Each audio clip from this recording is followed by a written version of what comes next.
रहमान रहीम। इस वक्त हम बनी गाला जो है वो बाहर गेट के ऊपर खड़े हैं और बीबी साहबा की तबीयत के हवाले से हमें पता चला कि रात के इस पैर कोई 11 सवा 11 का टाइम था, आई थिंक सो, जिस वक्त जो है यहाँ पर हमें इतला मिली कि यहाँ पर एम्बुलेंस और बमा डॉक्टर्स की टीम जो है वो आए हैं और हम फ़ौरन यहाँ पर पहुँचे हैं। 15-20 मिनट बाद हम पहुँच गए और आकर हमने पूछा कि हमें जो है वो बताया जाए कि क्या एम्बुलेंस आई है। तो गेट पे बताया गया कि आई है। तो हमने कहा कि जी हमें फिर अंदर जाने की इजाज़त जो है दी जाए। ना उनकी फैमिली को बताया गया है, ना वकला को बताया गया है, किसी को इतला नहीं है।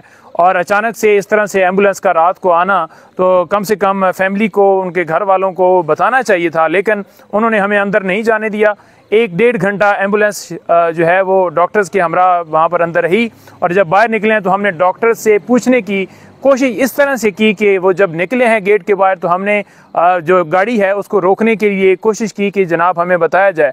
तो पहले तो गाड़ी जो है, क्योंकि मैं सामने बिल्कुल ऐसे खड़ा हो गया, तो गाड़ी जो है वो जो है रोकने की कोशिश की, लेकिन गाड़ी नहीं रुकी। जब गाड़ी नहीं रुकी, स्लो हुई, तो मैं खिड़की वाली साइड पे जाकर मैंने जो है वो दरवाज़ा जो है वो वहाँ से बात करने की कोशिश की, लेकिन वो नहीं रोके। और यहाँ पर मीडिया वाले दीगर दोस्त भी यहाँ पर खड़े थे, तो उन्होंने भगा दी गाड़ी और इनको भी कुचलने के लिए, उनको जैसे वो एक होता है ना कि बंदा चोर होता है जैसे भाग रहा होता है, किस चीज़ से भाग रहे हैं। हमारा हक है और आपका हक है कि बताना कि उनकी तबीयत जो है वो कैसी है, वो किस कंडीशन, क्यों इस रात किस पैर जो है वो एम्बुलेंस और डॉक्टर्स जो आए हैं। तो लेकिन हमें नहीं बताया गया, उनकी फैमिली को नहीं बताया जा रहा। अभी मेरे साथ जो हैं इस वक्त जो सलमान साहब हैं वो भी खड़े हैं, ये हमारी बहन जो हैं कमल शौजत साहबा, ये ख़वातीन जो विंग है उसकी सदर हैं, ये भी खड़ी हैं, और भी दीगर हमारे दोस्त खड़े हैं। लेकिन इस वक्त तक हमें नहीं बताया जा रहा कि उनकी तबीयत जो है वो कैसी है, क्योंकि हमने बारहा इस्तदा की कि जिन लोगों ने हार्पिक जो है उसके कतरे मिला कर दी उनके खिलाफ कार्रवाई की जाए, क्योंकि रिपोर्ट्स के अंदर ये वाज़ह हो गया है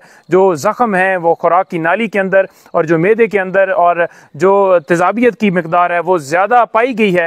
उसके बाद ये साबित होने के बाद अभी तक ना उनके खिलाफ कार्रवाई की गई है, ना प्रॉपर जो है हमारी कस्टडी के अंदर बीबी साहबा का इस वक्त तक ट्रीटमेंट किया जा रहा है।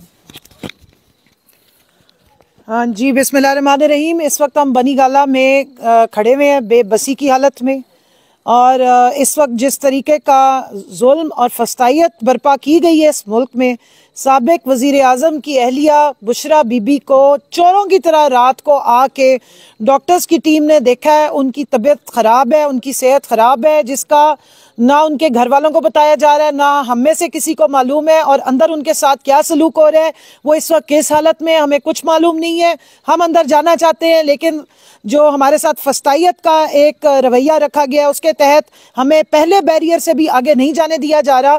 जिस तरह नईम ने बात की है कि अगर 1.5 महीने तक टेस्ट और एंडोस्कोपी नहीं कराई गई, और अब जो एंडोस्कोपी कराई गई है वो भी कंट्रोल्ड इन्वायरमेंट में अपनी मर्जी के जगह से, अपनी मर्जी के डॉक्टर से करवाई जा रही है इस मुल्क में, जहां जजेस, इस्लामाबाद हाई कोर्ट के 6 सीनियर जजेस ये कह रहे हैं कि हमारे हर मामले में जो है वो कंट्रोल हमें किया जाता है और हमारे से फैसले अपनी मर्जी के लिए जाते हैं।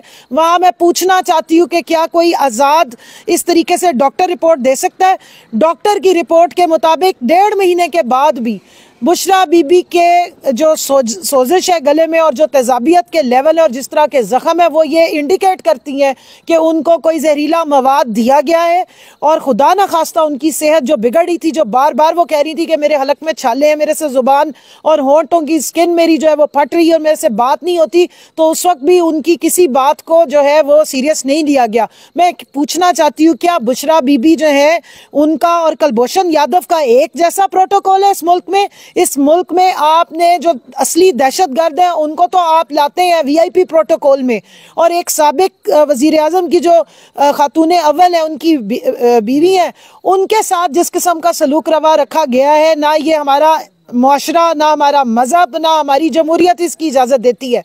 तो इस मुल्क में आइन मुअत्तल कर दिया गया है, जमहूरियत को लपेटा गया है और फस्तायत और डंडे के ज़ोर पे, वायलेंस के ज़ोर पे और ख़वातीन को निशाना बना के जिस किस्म की सियासत करने की कोशिश की जा रही है, ये नामंजूर है।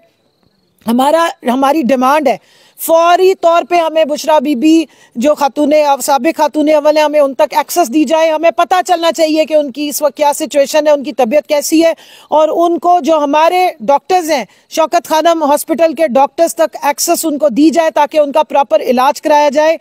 हमारे लीडर इमरान खान साहब ने बाकायदा इस बात का अनाउंस किया है कि मुझे मालूम है कि ये सारा सलूक उनके साथ क्यों रवा रखा जा रहा है, उनकी जान को खतरा है, उनको स्लो पॉइजनिंग की गई है, और अगर ऐसी कोई बात नहीं है तो आधी रात को चोरों की तरह आने की यहाँ ज़रूरत क्या है? आधी रात को चोरों की तरह यहाँ से फिर फरार होने की ज़रूरत क्या है?